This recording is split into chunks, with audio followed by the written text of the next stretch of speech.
आप सभी का स्वागत है म्यूजिक के इस वीडियो में श्रुति की अवधारणा। जैसे कि आप सभी को पता है कि केंद्रीय विद्यालय संगठन ने अभी परीक्षा की तिथि भी निर्धारित कर दी है, जिसमें से जो पीआरटी म्यूजिक है उसका एग्जाम 9 फरवरी को होने वाला है। हमारे पास समय बहुत कम है और सिलेबस ज्यादा है, तो आइए हम एक एक करके आगे बढ़ते हैं।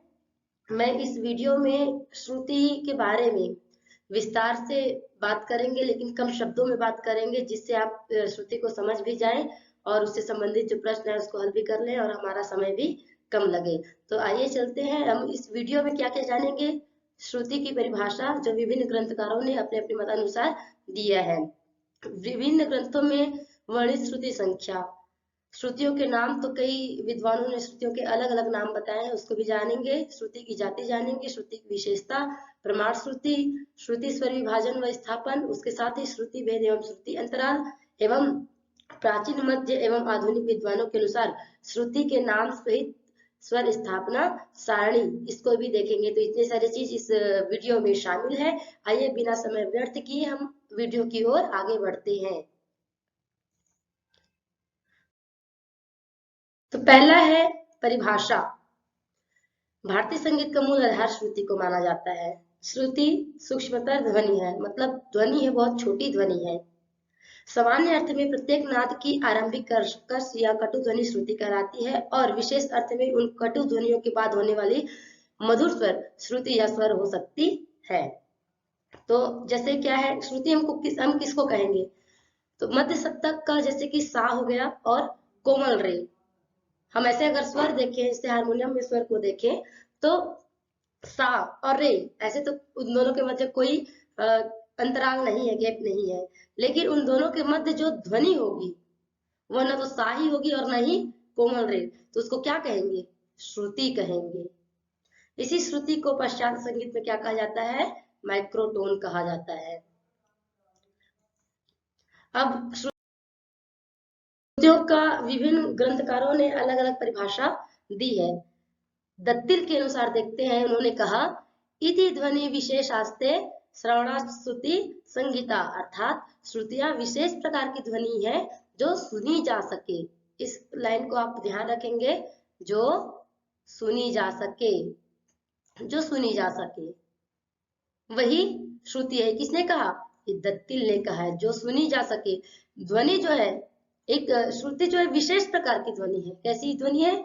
विशेष प्रकार की ध्वनि है जिसको हम सुन सके।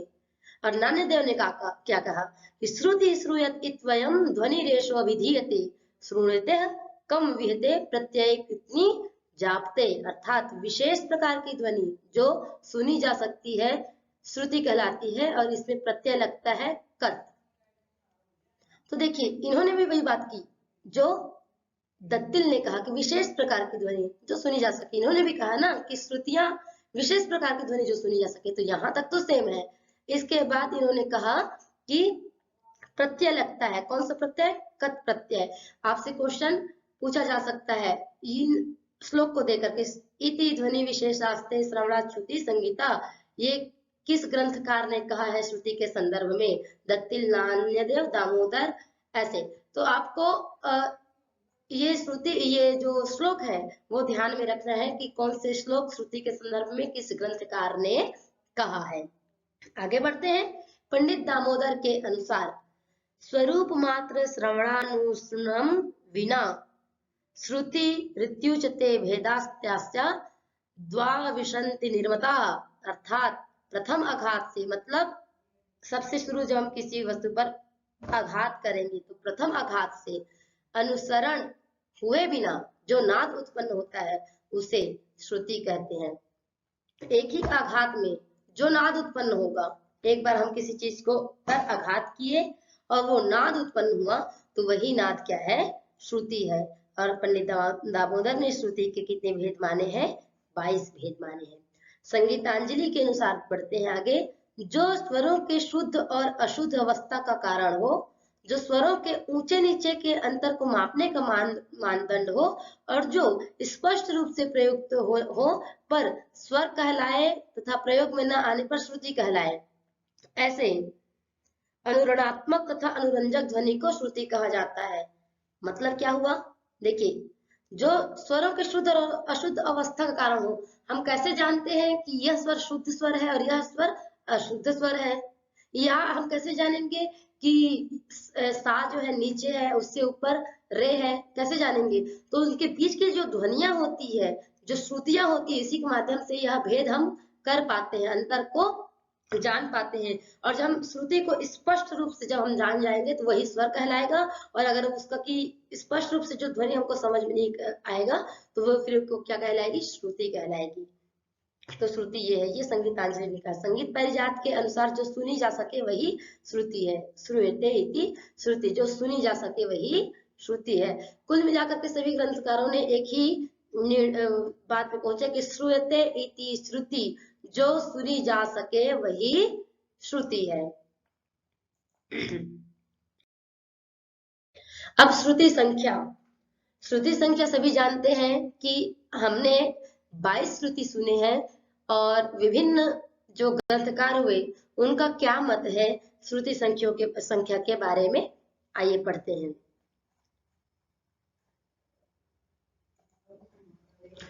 श्रुति स्वरों की क्रमिक उच्चता का एक माप है। नाद के एक स्थान में अनेक नाद होते हैं, उनमें से जो स्पष्ट तथा सुनी जा सके वही श्रुतियां कहलाते हैं। जैसे हमने अपने पिछले अध्याय में पढ़ा, ध्वनियां अनेक है पर संगीत में केवल 22 ध्वनियों को ही लिया गया है। यहाँ पे एक संख्या आ गया है, संख्या क्या है, 22 ध्वनि। केवल 22 ध्वनियां ही लेने की विषय में राग विभूत के अनुसार हृदय स्थान के ऊपर 2 नाड़ियां ईड़ा और पिंगला नाम की है, उनसे मिली हुई 22 नाड़ियां है। उनसे उतनी ही अर्थात 22 श्रुतियां वायु के आघातों से व्यक्त होती है, और वे श्रुतियां क्रमशः एक दूसरे से उच्च होती है।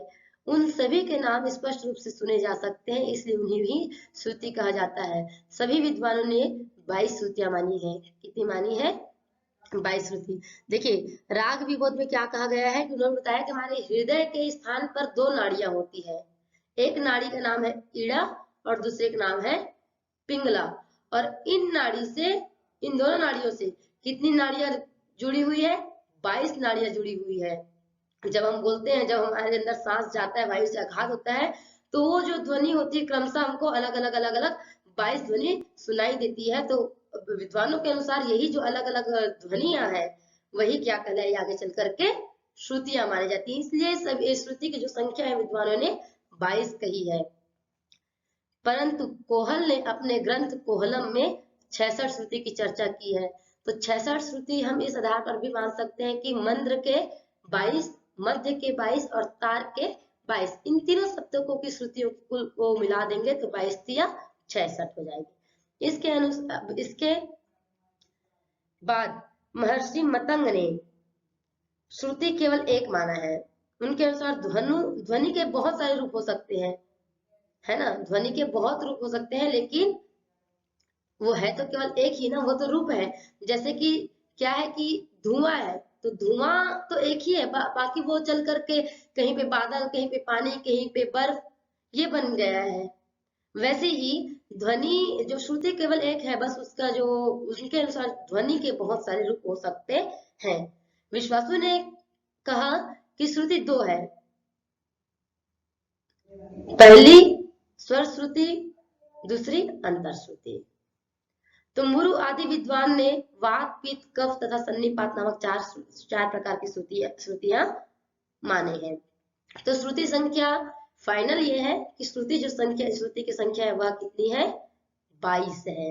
याद रखिएगा, कोई भी पूछते हैं कि विद्वानों ने श्रुति कितनी माने हैं तो वो है 22, और अगर पूछ दिया कि कोहल ने कितना माना है तो बताना है 66। अब आगे है श्रुतियों के नाम। तो श्रुतियों के नाम देखिए वर्तमान में जो प्रचलित है वह तो यहाँ पे दिया हुआ है, वर्तमान में प्रचलित श्रुतियों का।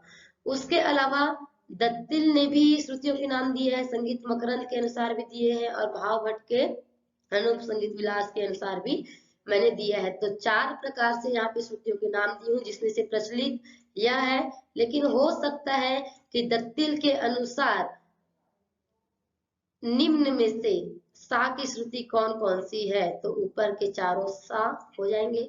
उसमें से एक ऑप्शन में हो सकता है नंदी, चित्रा, मधुकरी या विशाला। तो आपको नांदी को चयन करना है। आपको इनका नाम तो याद होना ही चाहिए, इसका नाम आपको याद होना ही चाहिए। उसके साथ ही साथ कम से कम दत्तिल के अनुसार, संगीत मकरंद के अनुसार पूरा पूरा नहीं तो जो मेन मेन है, जैसे कि सा की 4 है तो सा किसमें स्थापित है, सुमुखी में स्थापित है। इसमें संगीत मकरंद में सुप्रभा पे स्थापित है और भावभट्ट में मधुरा में स्थापित है। वैसी रे की 3 श्रुति है तो घना, उग्रा, श्रृंग जाति। वैसी ग की 2 श्रुति है तो सरसा, निर्वीरी, रंजिका।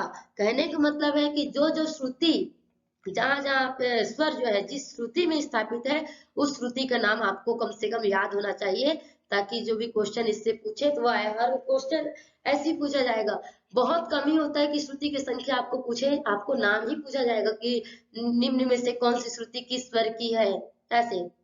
तो आपको याद करना है ना। ये जो 4 श्रुति हो गए, अगर वर्तमान प्रचलित के हिसाब से देखेंगे तो ये 1 से लेकर के 4 तक की श्रुति, तीव्रा, कुमुदती, मंदा, छंदोवती ये सा की है। दया, रंजनी, रक्तिका ये रे की है। फिर रौद्री, क्रोधा, वज्रिका। देखिए आप इसको कैसे याद रखेंगे, 2 श्रुति हो गए ग की, रौद्री रौद्र और क्रोधा, है ना। क्रोध का जो स्थायी भाव क्या है, रौद्र। रौद्र जब होंगे हम क्रोधित होंगे, है ना। तो ये जो है रौद्री और क्रोधा ये ग की। वैसे ही फिर म क्या है, तो म की कितनी श्रुतियां हैं, 4 श्रुतियां हैं। तो ये चारों वज्रिका, प्रसारणी, प्रीति, मार्जिनी। वज्रिका, प्रसारणी, प्रीति, मार्जिनी ये म की श्रुति है। क्षिति, रक्ता, संदीपनी, अलापनी ये प की श्रुतियां हैं। मदंती, रोहिणी, रम्या 3 श्रुति किसकी है, ध की। और उग्र और क्षोभणी है निषाद की। तो ये श्रुतियां वर्तमान में प्रचलित है, इनका नाम आपको याद हो जाए। इसके साथ ही साथ आप ये कोशिश करें, तो इसमें से पूरा याद हो जाए तो बहुत अच्छी बात है। अगर पूरा याद नहीं होता तो कम से कम ये जो स्वर है वो जिस जिस श्रुति में स्थापित है उन श्रुतियों के नाम आपको याद करनी है। तो 4 ग्रंथकारों के वर्तमान में प्रचलित, इसमें तो बहुत सारे ग्रंथकारों का मत है। इसके साथ ही साथ जो हमारे और ग्रंथकार हुए उनके अनुसार मैंने इस सारणी में दे रखा है, तो आप इसको अपने नोटबुक में उतार लेंगे और याद करेंगे। आइए बढ़ते हैं आगे। श्रुति स्वर विभाजन व स्थापन। अब हमारे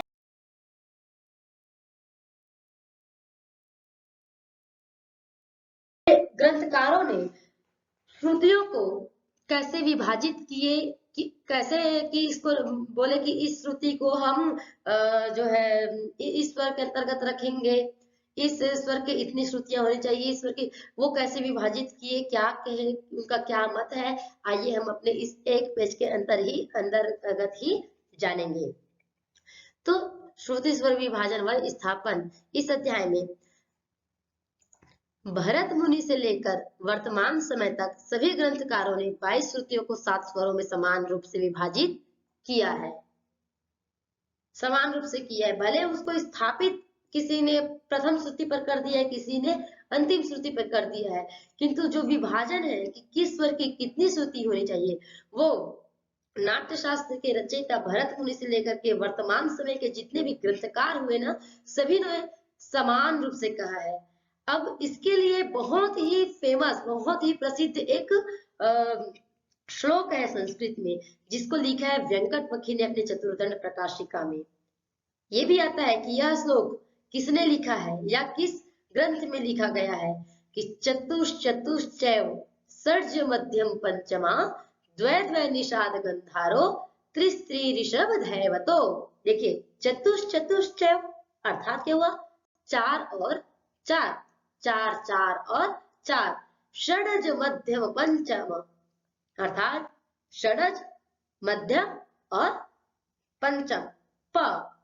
तो 4 4 4 श्रुति किसकी है, षडज की, मध्यम की और पंचम की। द्वै निषाद गंधारो अर्थात 2 2 किसकी श्रुति, निषाद और गंधार की, त्रिस्त्री ऋषभ धैवतो, और 3 श्रुति ऋषभ अर्थात रे, धैवत अर्थात ध की है। ये वेंकटपखी ने अपने ग्रंथ चतुर्दंड प्रकाशिका में इस श्लोक को कहा है, और इसी के अनुसार ऐसे ही भरत मुनि से लेकर के जितने भी ग्रंथकार हुए, भरत मुनि तो वेंकटपखी के पहले के समय के हैं, किंतु उन्होंने भी संख्या यही कही है, 22 संख्या श्रुति की, और इन 22 को 7 स्वरों में बांटा है, और 7 स्वरों की कितनी कितनी श्रुतियां होंगी उसको वेंकटपखी ने एक श्लोक के माध्यम से समझाया है कि चतुश्चैव षड्ज मध्यम पंचमा द्वय द्वय निषाद गंधारो त्रिस्त्री ऋषभ धैवतो, अर्थात षड्ज मध्यम और पंचम की 4 श्रुति, ऋषभ धैवत की 3 श्रुति, निषाद गंधार की 2 श्रुति। यहाँ पे श्रुति स्वर विभाजन मैंने दिया है 4 3 4 4 4 3 2, यहाँ पे 1 2 छूट गया है, क्षमा चाहिए, क्षमा कीजिएगा, ये है यहाँ पे 2 आ जाएगा, 4 3 2 4 4 3 2, अर्थात 4 सा की, 3 रे की, 2 ग की, 4 म की, 4 5 की, 3 ध की और 2 नी की। आप ऐसे भी याद कर सकते हैं कि सबसे ज्यादा श्रुति किसकी है, सा म और प की है, 4 श्रुति। अधिकतम श्रुति कितनी है एक स्वर की, 4 है, जो किसकी किसकी है, सा म और प की। उसके बाद फिर 3 श्रुति किसकी है, रे और ध की। फिर 2 श्रुति किसकी है, गंधार और निषाद की, 4 3 2 4 4 3 2, ये है। इसी आधार पर एक सप्तक की 22 श्रुतियों को 7 शुद्ध स्वरों पर स्थापित किए हैं। प्राचीन एवं मध्यकाल के ग्रंथकारों ने षडज को अंतिम श्रुति पर कहाँ रखा है, अंतिम श्रुति पर मानकर स्वरों में श्रुतियों के क्रम का वर्णन किया है, तथा आधुनिक काल के विद्वानों ने षडज को प्रथम श्रुति पर माना है। अंतर बस यही है, सबने सा की 4 श्रुति मानी है, पर जो प्राचीन हुए, प्राचीन अर्थात पुराना और बाद का, मैं पुराना प्राचीन, तो उन्होंने किधर रखा है, पीछे रखा है श्रुति को। मतलब जैसे कि 1 2 3 4 श्रुति सा की है तो चौथे श्रुति पर सा होगी, और आधुनिक ग्रंथकारों ने उसी को प्रथम श्रुति पर रखा है, तो 1 2 3 4 में से किस पे होगी, 4 पे स्थापित होगी। ये है, इसी आधार पर श्रुति का स्वरों में विभाजन किया गया है। आइए हम देखते हैं प्राचीन व मध्यकाल विद्वानों के अनुसार कैसा है। 1 2 3 4 जो श्रुति होंगे वो सा पर सा की है, और चौथे नंबर में कौन है, सा है। फिर 5 6 7 जो है रे की श्रुति है, जिसमें से 7वां पे रे स्थापित है। 8 और 9 गंधार की श्रुति है, जिसमें से 9 पर स्थापित है कौन, गंधार। 10 11 12 13 इसमें 13वें नंबर पर स्थापित है मध्यम। 14 15 16 17 इसमें 17वें नंबर पर स्थापित है पंचम।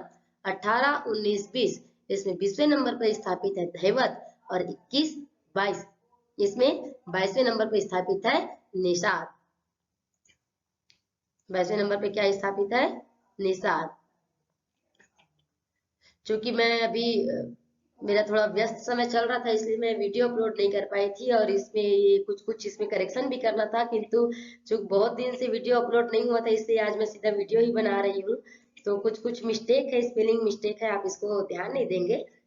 ये 21 22 जो है श्रुतियां किसकी है, निषाद की है, जिसमें से निषाद जो है प्राचीन ग्रंथकारों के अनुसार 22वीं श्रुति पर स्थापित है। आइए देखते हैं आधुनिक विद्वानों के अनुसार। संख्या सेम रहेगा, बस जो स्वर है वो सबके पहली श्रुति पर स्थापित हो जाएंगे। उस अनुसार आप देख सकते हैं कि 1 2 3 4 जो है सा की श्रुति है, जिसमें से पहले नंबर पर सा है, 5वें नंबर पर रे है, 8वें नंबर पे ग है, 10वें नंबर पे म है, 14वें नंबर पे प है, और 18वें नंबर पे ध है, 21वें नंबर पे नी है।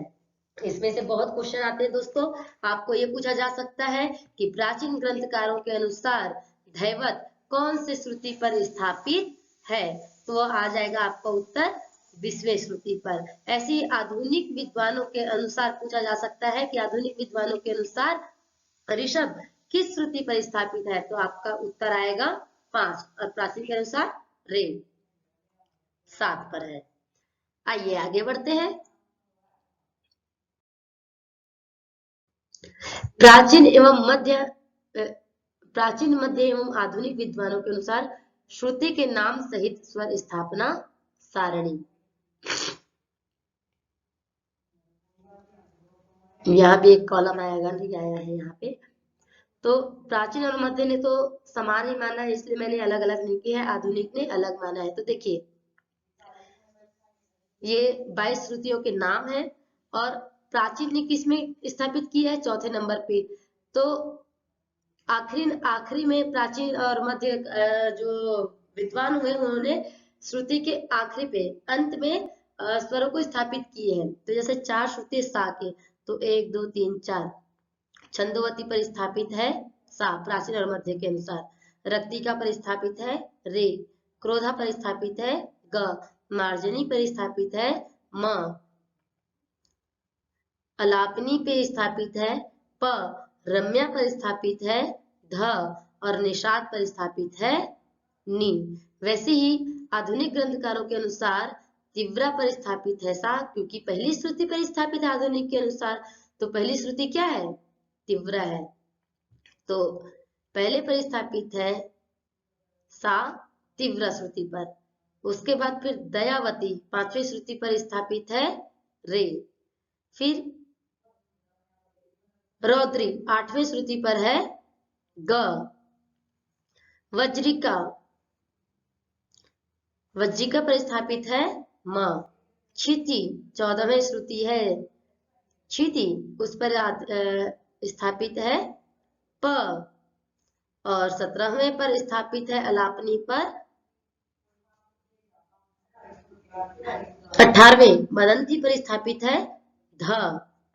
रम्या प्राचीन के अनुसार ध रम्या में स्थापित है, किंतु जो आधुनिक है उसके अनुसार 18वें मदंती पर, क्योंकि फिर 18 19 20 उनकी है और पहली श्रुति मदंती उस पर स्थापित है ध। तत्पश्चात 2 श्रुति है नी की, उसमें से पहली श्रुति है उग्रा और उग्रा पर स्थापित है नी। इस प्रकार हम देखते हैं कि प्राचीन और मध्य के अनुसार अंतिम श्रुति पर उन्होंने स्थापित किया। तो अंतिम श्रुति छंदोवती सा, रक्तिका रे, क्रोधा ग, मार्जनी म से मार्जनी म से मध्यम, अलापिनी इसमें प आ रहा है तो अलापनी प से प, ऐसे याद रखिएगा। मदंती रोहिणी रम्या, रम्या ध से, ये ध पर स्थापित है। उग्रा और शोभिनी, देखिए नी ऐसे बोलते हैं तो ऐसा लगता है कि वो क्या है, नी है। तो प्राचीन ग्रंथकारों ने ऐसे स्थापित किया है। इस ऐसे ही आधुनिक ने प्रथम श्रुति पर स्थापित किया है। तो इसके अनुसार तीव्रा पर सा, दयावती पर रे, रौद्री पर ग, वज्रिका पर म, क्षिति पर प, मदंती पे ध और उग्रा पर नी। आप इसको लिख लेंगे अपने नोटबुक में और याद करेंगे। श्रुति की जाति, अब हम श्रुति की संख्या देख लिए, श्रुति के नाम देख लिए, श्रुतियों पर स्वर स्थापना देख लिए, कौन कौन से स्वरों को कितना कितने श्रुति दिया गया है, कितने भाग में बांटा गया है, सब देख लिए। अब इसके पश्चात हम चलते हैं श्रुति की जाति की ओर। तो प्राचीन विद्वानों ने दोस्तों अपने अपने मतानुसार 22 श्रुतियों को अलग अलग जातियों में बांटा है। और ये किस आधार में बांटा है, उनके प्रकृति के आधार पर, उनका भाव, उनका व्यवहार, उनका कैसा है, प्रकृति कैसा है। तो कुछ जो ध्वनि उच्च तथा रुक्ष होते हैं उसको वातज कहा गया। जो गंभीर तथा घनशील ध्वनि हुए उसको पित्तज कहा। जो मधुर तथा सुकुमार ध्वनि हुए उसको कफज कहा। और तीनों के साधारणीकरण को, तीनों में जो मिक्स था उसको क्या कहा गया, सन्निपात। वात पित्त कफ और सन्निपात 4 भाग है। तो उसके प्रकृति, जो श्रुति उच्च और रुच थे उसको, जो ध्वनि उच्च और रुच थे उसको वातज, गंभीर और घनशील थे उसको पितज, मधुर और सुकुमार थे उसको कफज, और तीनों के साधारणीकरण को कहा सन्निपात। प्रकृति, भाव स्वभाव तथा रस के आधार पर श्रुतियों को 5 भागों में विभाजित किया जाता है और इन्हीं को जाति के नाम से जाना जाता है। 5 भाग में बांटा गया है दोस्तों। ये तो प्रकृति हो गई उनकी, 4 प्रकृति है। उच्च तथा रुच उसको वातज कहा गया, गंभीर तथा घनशील पितज कहा गया, मधुर तथा सुकुमार कफस कहा गया, और तीनों के साधारणीकरण को, जो तीनों में समाहित था, जो मधुर भी था, जो गंभीर भी था और जो उच्च भी था, उसको कहा गया क्या? सन्निपात। ये इसके प्रकृति है। अब इसके अनुसार जो भाव उत्पन्न हुए, जो ध्वनि के स्वभाव थे, रस थे, उसके अनुसार उसके जाति के नाम से जाना जाता है। वो है कितने? 5 जाति है, जिसका नाम है दीप्ता। इसको लिख लेंगे आप याद, इसमें सिर्फ संख्या नहीं पूछा जाता है। निम्न में से श्रुति जाति का नाम है, बहुत सारे अलग अलग नाम दे देंगे, जिसमें से एक श्रुति की जातियों का नाम रहेगा, जिसमें से दीप्ता, आयता, मृदु, मध्या और करुणा। देखिए सभी भाव है, करुण भाव, करुणा, मृदु मृदुलता है, दीप्ता मतलब क्या है? चमक, दैदीप्यमान है, चमक है उनमें। तो आइए इसका और जानते हैं विस्तार से कि इसका अर्थ क्या होता है। दीप्ता जिनमें चमक हो और दैदीप्यमान हो। आयता जिसमें फैलाव और विस्तार हो, आयता, आयताकार, विस्तार, आकार से याद करिएगा इसको। मृदु, मृदु से ही हमको समझ में आ जाता है कोमलता, शांति, कोमलता, जिन ध्वनि में ऐसा लगता है कि क्या सुकूनदायक है, शांति, कोमलता। मध्या समान गति है, न बहुत ऊंचा है, न बहुत नीचा है, न बहुत गंभीर, समान है, वो मध्या। और करुणा जिनमें दयालुता और सहानुभूति का भाव हो, वो ध्वनि को, ऐसे ध्वनि को 5 भागों में बांटा गया है, दीप्ता, आयता, मृदु, मध्या और करुणा।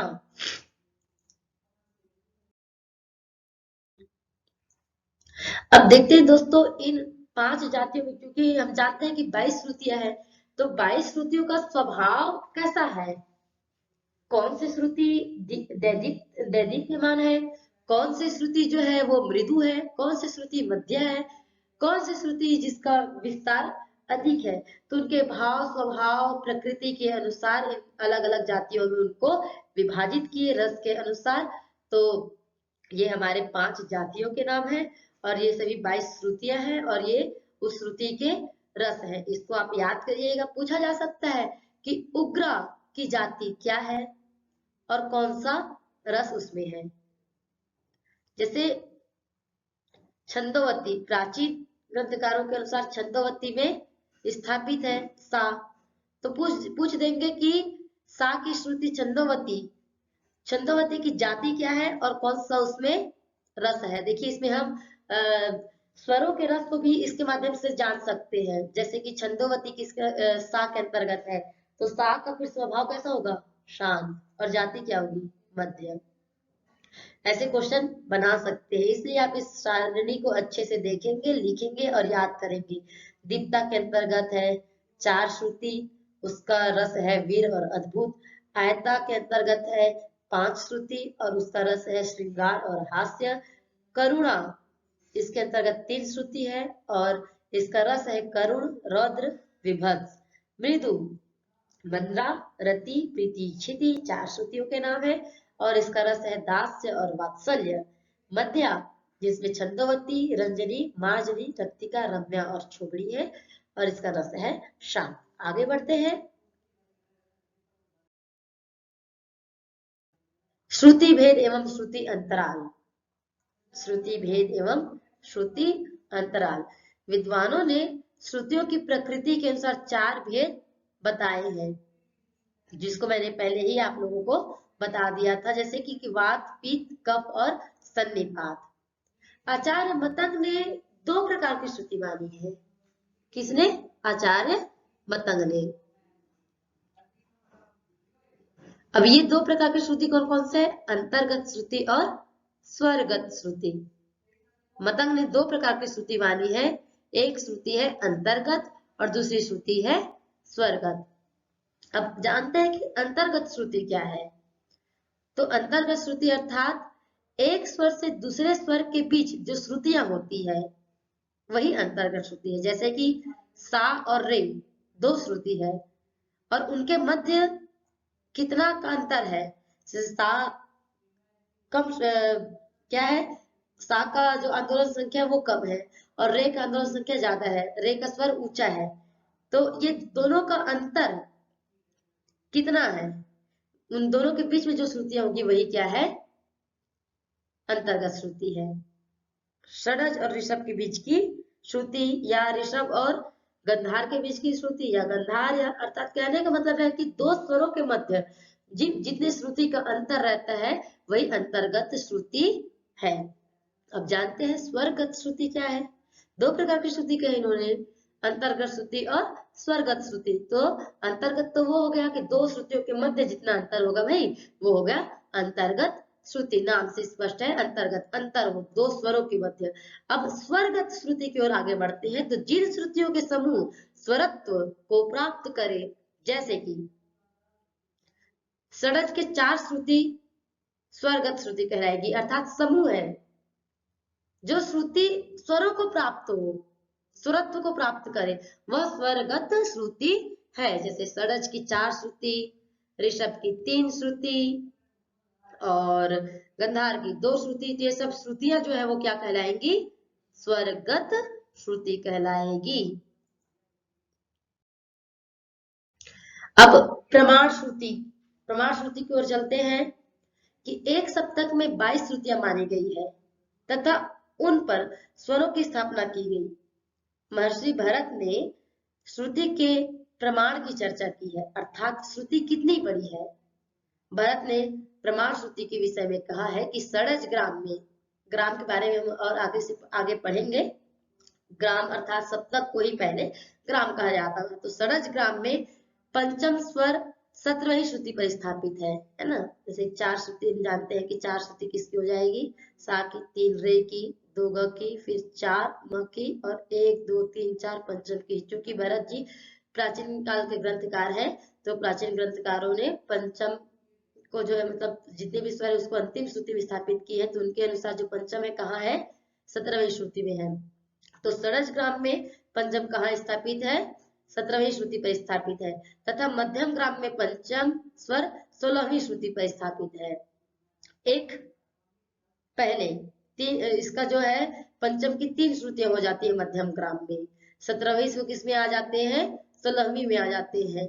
अतः दोनों ग्रामों के पंचम के स्वरों का अंतर, एक श्रुति का अंतर है। देखिए इसमें 17वीं श्रुति पे है मतलब ज्यादा ऊंचा है, और मध्यम ग्राम में कितने में है, 16वीं में, मतलब ज्यादा थोड़ा सा षडज ग्राम की श्रुति से पंचम ग्राम की जो वो है मध्यम ग्राम में जो पंचम है वो क्या है, एक कम है। तो इन दोनों का जो अंतर है वही श्रुति प्रमाण श्रुति है। भरत ने ये बताया कि षडज ग्राम में 17वीं श्रुति पर है और मध्यम ग्राम में 16वीं श्रुति पे है, अर्थात इन दोनों के मध्य स्वर तो एक ही है किंतु श्रुति किसमें स्थापित है, एक में 17वीं पे है अर्थात थोड़ा सा ज्यादा है, थोड़ा सा ऊंचा है, और 16वीं श्रुति अर्थात थोड़ा सा कम है। तो उन दोनों के मध्य स्वरों में जितना अंतर है, जो भी ध्वनियों में अंतर होगा वही क्या कहलाएगा, प्रमाण श्रुति कहलाएगा। एक श्रुति का अंतर है। बस हमारे श्रुति के अध्याय में इतना ही। मैंने आपको कोशिश की है इसमें समझाने का, और इससे आधारित आपको आपके मन में कोई भी प्रश्न है तो आप कमेंट करके मुझे जरूर बताएंगे। और जब एक और हो जाएगा विषय हमारा जो सिलेबस के अनुसार, कोई भी, जैसे मैंने आवृत्ति, कंपन और सप्तक के बारे में बता दिया था, ये दूसरा वीडियो था संगीत से संबंधित। तो एक और होने के पश्चात मैं 3 टॉपिक को लेकर के कुछ प्रश्नों के समूह बनाऊंगी और उसमें आप अपना मॉक टेस्ट जैसे दे सकते हैं। धन्यवाद, आप सभी का दिन शुभ हो। जय हिंद, जय भारत।